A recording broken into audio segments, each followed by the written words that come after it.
आप देख रहे हैं आपका अपना YouTube चैनल जीके क्लासेज 1972 और इस वीडियो में मैं आपके लिए लेकर आया हूं विद्या संबल योजना लेटेस्ट न्यूज।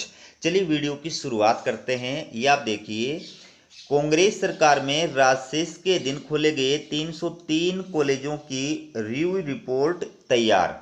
राज्य सरकार 100 कॉलेज करेगी मर्ज और 200 खुद चलाएगी। कमेटी ने राज्य सरकार को भेजी रिपोर्ट, जल्द होगा निर्णय।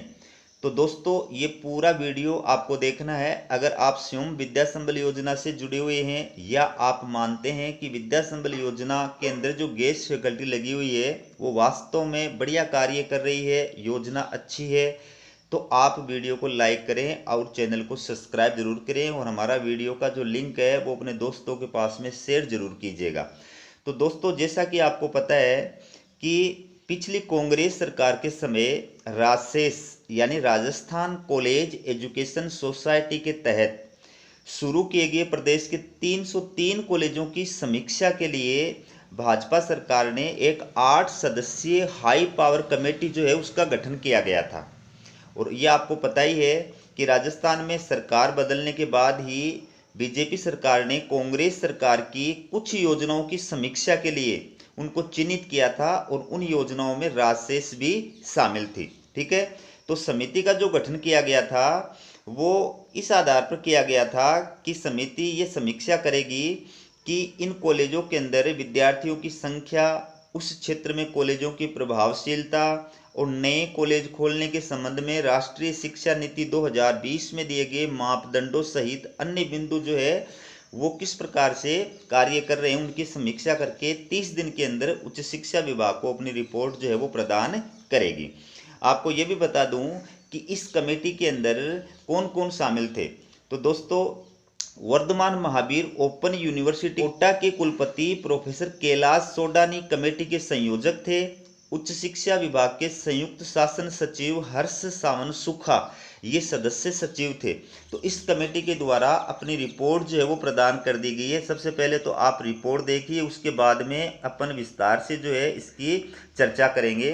देखिए, कांग्रेस सरकार में राजशेष के अधीन शुरू किए गए 303 कॉलेजों पर सरकार जल्द निर्णय लेने जा रही है। इनमें 100 कॉलेजों को सरकार मर्ज करने पर विचार कर सकती है। इसके अलावा शेष 200 कॉलेजों का सरकार राजशेष से हटाकर खुद संचालन करेगी। करीब 2 महीने पहले सरकार ने 303 कॉलेजों का रिव्यू करने के लिए हाई पावर कमेटी का गठन किया था। वर्धमान महावीर खुला विश्वविद्यालय प्रोफेसर कैलाश चंद्र सोडानी के संयोजन में कमेटी जो है उसको गठित कर 303 कॉलेजों की रिव्यू रिपोर्ट सरकार को सौंप दी है। रिपोर्ट में कॉलेजों को मर्ज करने और सरकार की ओर से ही संचालित करने की सिफारिश की गई है। ठीक है, अब इसमें कमेटी के द्वारा क्या कहा गया, देखिए, कॉलेजों में मूलभूत सुविधाएं नहीं। रिव्यू करने के दौरान कमेटी ने माना है कि जितनी बड़ी संख्या में कॉलेज खोले गए हैं उतनी सुविधाएं मुहैया नहीं कराई गई हैं। सबसे ज़्यादा दिक्कत भवन की हो रही है। कई कॉलेजों के पास भवन नहीं है, किराए पर चल रहे हैं या स्कूलों में ही संचालित किए जा रहे हैं। इसके अलावा कॉलेजों में फर्नीचर का अभाव है। ऐसे में करीब 100 कॉलेज ऐसे चिन्हित किए गए हैं जिनके पास 2 से 4 किलोमीटर की दूरी में सरकारी महाविद्यालय है। इन्हीं सरकारी कॉलेजों में राजशेष के कॉलेजों को मर्ज किया जा सकता है। तो देखिए, इसमें बड़ी समस्या कैसे हो एनईपी की पालना। ठीक है, राज्य में अधिकतर विश्वविद्यालयों में राष्ट्रीय शिक्षा नीति यानी एनईपी के तहत पढ़ाई शुरू हो गई है। ऐसे में राजशेष के कई कॉलेजों में शिक्षक नहीं है। इसके चलते सेमेस्टर सिस्टम से पढ़ाई नहीं हो पा रही है। यही कारण है कि बच्चों की पढ़ाई प्रभावित हो रही है। कमेटी ने इस बात को ध्यान में रखते हुए भी रिव्यू किया है, अगर कॉलेजों का संचालन सरकार करेगी तो मूलभूत सुविधाएं मुहैया हो पाएगी।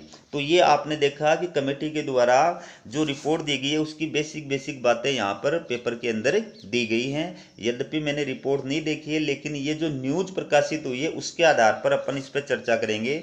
तो दोस्तों सबसे पहली बात, ये जो कमेटी है, ये जो हाई पावर कमेटी है, ये वो ही रिपोर्ट प्रदान करेगी जो सरकार की मंशा है। और सरकार शुरू से ही कांग्रेस के शासनकाल में जो भी मतलब योजनाएं शुरू की गई थी उन योजनाओं की समीक्षा कर रही है।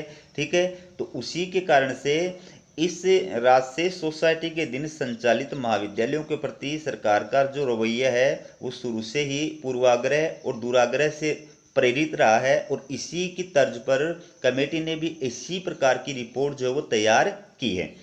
बात करें रिपोर्ट जो तैयार की गई है उसमें जो बात बताई गई है उसमें पहला पॉइंट अपन देखते हैं कि कॉलेजों के अंदर मूलभूत सुविधाएं नहीं है। ये हाई पावर कमेटी के द्वारा माना गया है कि फर्नीचर वगैरह भवन वगैरह इनकी व्यवस्था जो है इन कॉलेजों के अंदर नहीं है।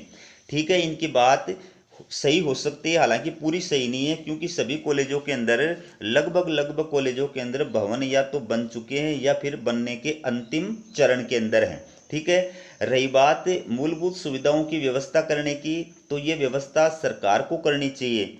ठीक है, अगर इनके पास में भवन नहीं है, फर्नीचर नहीं है, तो क्या इनको राजकीय महाविद्यालयों के अंदर मर्ज करने पर या सरकार के द्वारा इनका संचालन अगर किया जाएगा तो क्या भवन और फर्नीचर की व्यवस्था हो जाएगी?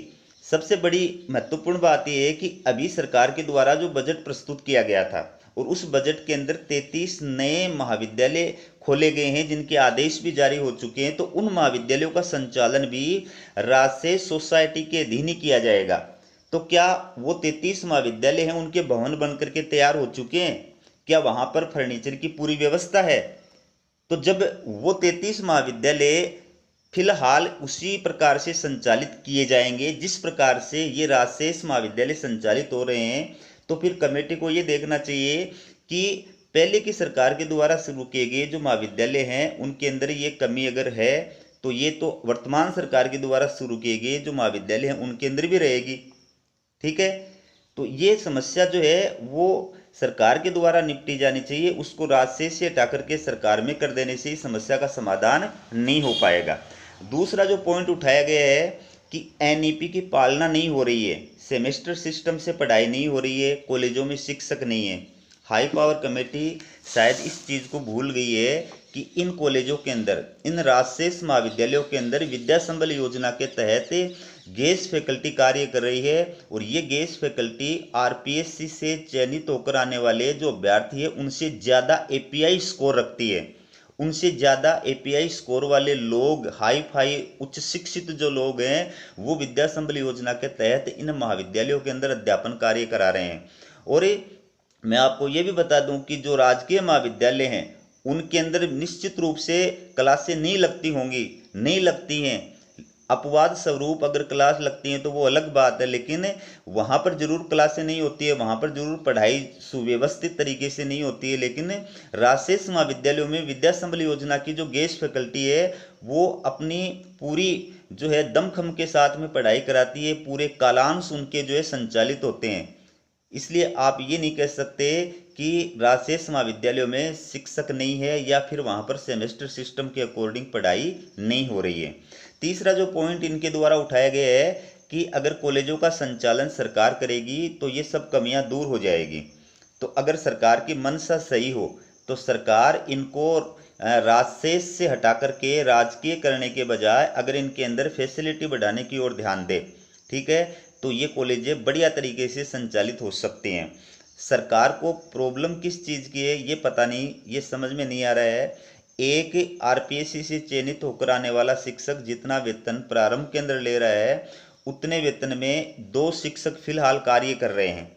ठीक है, और उनसे ज़्यादा उच्च क्वालिफाइड अभ्यर्थी लोग हैं, उनसे ज़्यादा मेहनती लोग हैं। आप जाकर के फील्ड के अंदर देखिए, एक राजकीय महाविद्यालय का विजिट कीजिए, वहाँ पर पढ़ाई देखिए, कालांशें कितनी लग रही हैं, शिक्षक का किस प्रकार से कालांश ले रहे हैं या नहीं ले रहे हैं, कितनी बजे आते हैं, कितनी बजे जाते हैं। और एक आप राजशेष महाविद्यालय के अंदर जाकर देखिए, वहाँ पर पढ़ाई का स्तर देखिए, शिक्षक कितनी बजे आते हैं, कितनी बजे जाते हैं, बच्चों की क्लासें होती हैं कि नहीं होती हैं, तो आपको हकीकत जो है वो समझ में आ जाएगी। राजशेष महाविद्यालयों को राजकीय महाविद्यालयों में कन्वर्ट करने के बजाय अगर सरकार विद्या संबल योजना के तहत लगी हुई जो गेस्ट फैकल्टी है उसी योजना को अगर सही प्रकार से संचालित करे तो बहुत सारी समस्याओं का समाधान हो सकता है। एक तरफ हजारों परिवार जो है उनको रोजगार मिल सकता है, उच्च शिक्षित जो योग्यताधारी अभ्यर्थी हैं उनको रोजगार मिलेगा, और दूसरी तरफ राजशेष महाविद्यालय जो हैं उनकी स्थिति भी अच्छी तरह सुधरेगी। तीसरी बात, सरकार का जो बजट है उसका भार जो है वो भी कम आएगा। इसलिए ज़्यादा अच्छा ये है कि सरकार इस कमेटी की रिपोर्ट को कूड़ेदान के अंदर डाले और विद्या संबल योजना को यथावत चालू रखे और इन कॉलेजों का संचालन राजशेष महाविद्यालयों के तहत ही किया जाए। ठीक है, आपकी इस बारे में क्या राय है कमेंट करके जरूर बताइएगा। इसके बाद में देखिए इस रिपोर्ट को लेकर के ये हैं professor DS Chudawat, vice chairman Rajasthan राज्य उच्च शिक्षा परिषद। इनका इस बारे में क्या कहना है देखिए। राजशेष के कॉलेजों को पूर्व सरकार ने कुछ विचार कर शुरू किया था, लेकिन कॉलेजों को सरकार मूलभूत सुविधाएं नहीं दे पाई। कॉलेज बंद करने या शुरू करने से शिक्षा का स्तर नहीं सुधरेगा। बिल्कुल सही बात कही गई है। आप कॉलेज को बंद कर दोगे या शुरू कर दोगे तो उससे कोई शिक्षा के स्तर में सुधार नहीं आने वाला है। राजशेष के कॉलेजों को इसलिए शुरू किया था कि विद्या संबल योजना के तहत अस्थायी शिक्षक लगाकर कॉलेज चलाए जा सके, लेकिन जिस कॉन्सेप्ट के साथ योजना शुरू हुई वैसे आगे नहीं बढ़ी। NEP में प्रावधान है कि सरकार बजट का 6% शिक्षा पर खर्च करे, लेकिन 3% भी शिक्षा को नहीं दिया जाता। इसलिए जो भी सरकार हो शिक्षक और इंफ्रा उपलब्ध कराए तो ही गुणवत्तापूर्ण शिक्षा मिल सकती है। तो आप सिलेक्टिव नहीं हो सकते।